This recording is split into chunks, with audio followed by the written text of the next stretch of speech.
ये घटना दिल्ली में पढ़ने वाले अभिनव के साथ 2012 में घटी थी, जब वो 21 साल का था। अभिनव का दिल्ली यूनिवर्सिटी के हिंदू कॉलेज में एडमिशन हुआ था।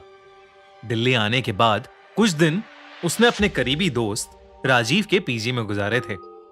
राजीव अपने कॉलेज के दोस्तों के साथ रहता था।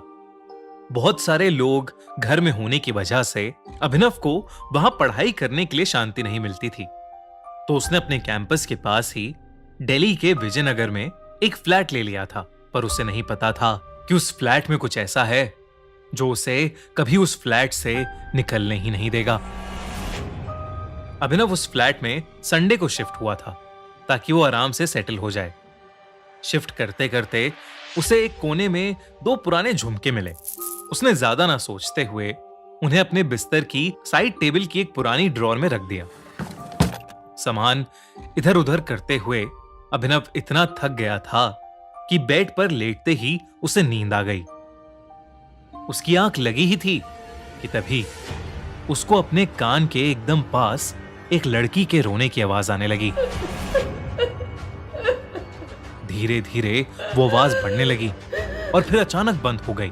तभी उसको घर के एक कोने से किसी के जोरों से चिल्लाने की आवाज आई और उसकी आंखें खुल गईं। और जो उसे अभी तक एक बुरा सपना लग रहा था, वो हकीकत में उसके साथ हो रहा था। उसने हिम्मत करके आसपास देखा तो वहां तो कोई नहीं था, पर वो रोने की आवाज अभी भी आ रही थी। अभिनव ने कमरे से बाहर निकलने की कोशिश की तो उसके कमरे का दरवाजा जाम हो चुका था। वो रोने की आवाज सारी रात अभिनव को सताती रही, लेकिन जैसे ही सुबह हुई वो आवाज बंद हो गई। अभिनव उसके बाद दरवाजे के पास गया तो वो दरवाजा अपने आप ठीक हो गया था। अभिनव ने पूरा घर छाना, लेकिन कहीं पर कुछ भी अनयूजुअल नहीं था। सब एकदम ठीक था, क्योंकि रात में अभिनव की नींद पूरी नहीं हुई थी, तो वो बाहर निकलकर सोफे पर ही जाकर सो गया। कुछ देर सोने के बाद जब वो उठा तो उसने अपने दोस्तों को फोन करके पिछली रात के बारे में बताया, पर सबने उसको यही कहा कि ये जरूर उसकी थकान का नतीजा है और कुछ नहीं।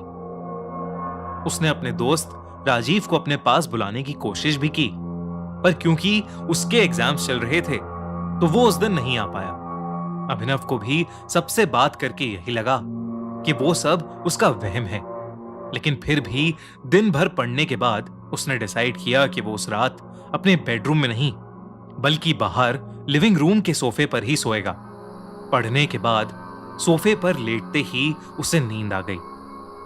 कई घंटे बीत गए पर कुछ नहीं हुआ। तभी अचानक से अभिनव को वही रोने की आवाज सुनाई दी और उसको ऐसा महसूस होने लगा जैसे कोई उसको खींच रहा है। लेकिन जैसे ही अभिनव की नींद टूटी और आंखें खुली तो उसने देखा कि वहां कोई नहीं था। उसे लगा ये फिर से उसका वहम है और वो सब कुछ इग्नोर करके फिर से सोने चला गया। कुछ ही देर में दोबारा उसकी आंख लग गई, लेकिन थोड़ी देर में उसे वही रोने की आवाज सताने लगी और इस बार वो एक अजीब सी घुटन महसूस करने लगा। सारी रात उसके साथ यही होता रहा। अगले दिन अभिनव ने अपने फ्लैट के आसपास के लोगों से बात करने की कोशिश की, पर जो कुछ भी हो रहा था उसके बारे में उन्हें कुछ नहीं पता था, क्योंकि वहां पर रहने वाले लोग कॉलेज स्टूडेंट्स थे जो 1-2 साल पहले ही वहां आए थे।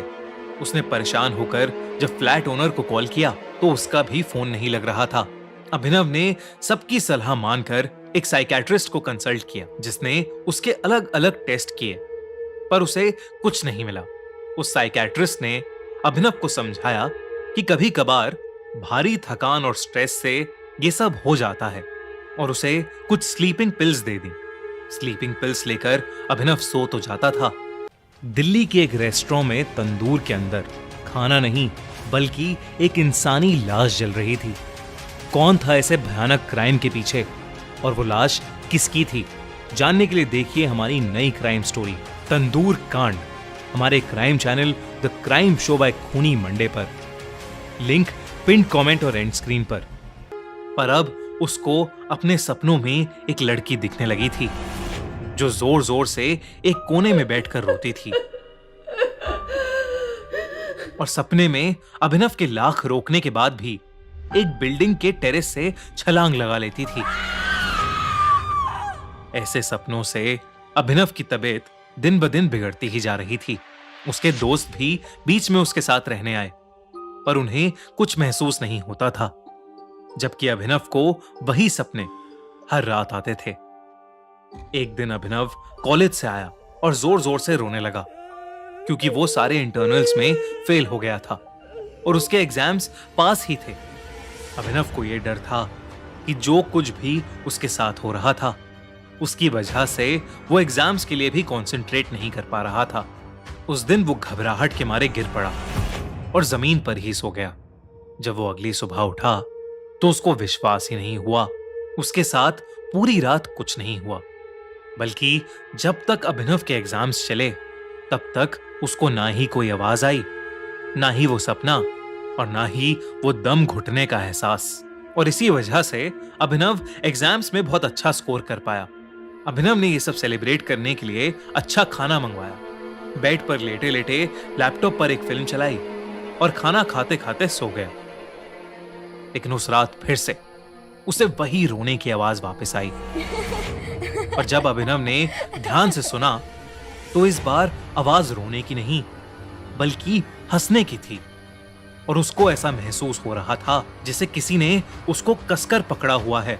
उसने डर के मारे आंखें खोली तो उसने देखा कि उसकी छाती पर एक लड़की का हाथ था, जिसका शरीर सड़ा हुआ था और वो उसके बगल में लेटकर उसको जोर से पकड़े हुई थी और मुस्कुरा रही थी।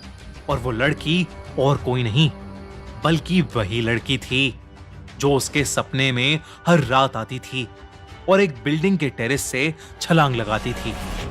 अभिनव ने खुद को वहां से निकालने की कोशिश की, पर उसके लाख दम लगाने पर भी वो हाथ उसके ऊपर से नहीं हिल रहा था।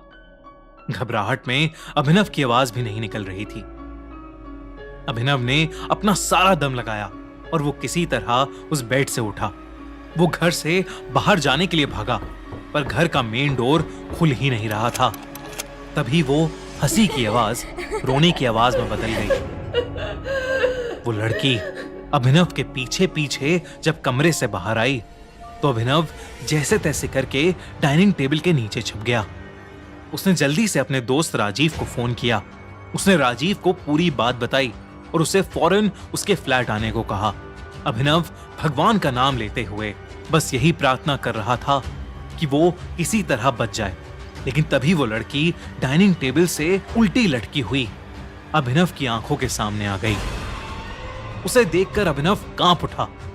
उसका चेहरा भयानक लग रहा था। बाल बिखरे हुए थे और आंखें एकदम नीली पड़ी थीं। उस लड़की के कान में वही झुमके थे जो अभिनव को फ्लैट की सफाई करते समय मिले थे। जब राजीव अभिनव के फ्लैट पहुंचा तो उसने देखा कि अभिनव लिविंग रूम में नीचे गिरा पड़ा था और वो बुरी तरह जख्मी था। राजीव तुरंत अभिनव को हॉस्पिटल ले गया। अभिनव को बहुत चोट लगी थी, लेकिन जब उसे होश आया तो अभिनव ने राजीव को बताया कि उस लड़की की आत्मा अभिनव को प्यार करने लगी है और वो उसका पीछा कभी नहीं छोड़ेगी। अभिनव हॉस्पिटल में धीरे धीरे रिकवर हो रहा था, लेकिन एक रात खबर आई कि अभिनव ने हॉस्पिटल बिल्डिंग के टेरेस से कूदकर अपनी जान दे दी है और लाश के साथ 2 झुमके भी पाए गए हैं। राजीव को कभी समझ नहीं आया कि अभिनव दिमागी रूप से बीमार था या सचमुच उस लड़की की आत्मा ने उसके साथ ये सब किया था।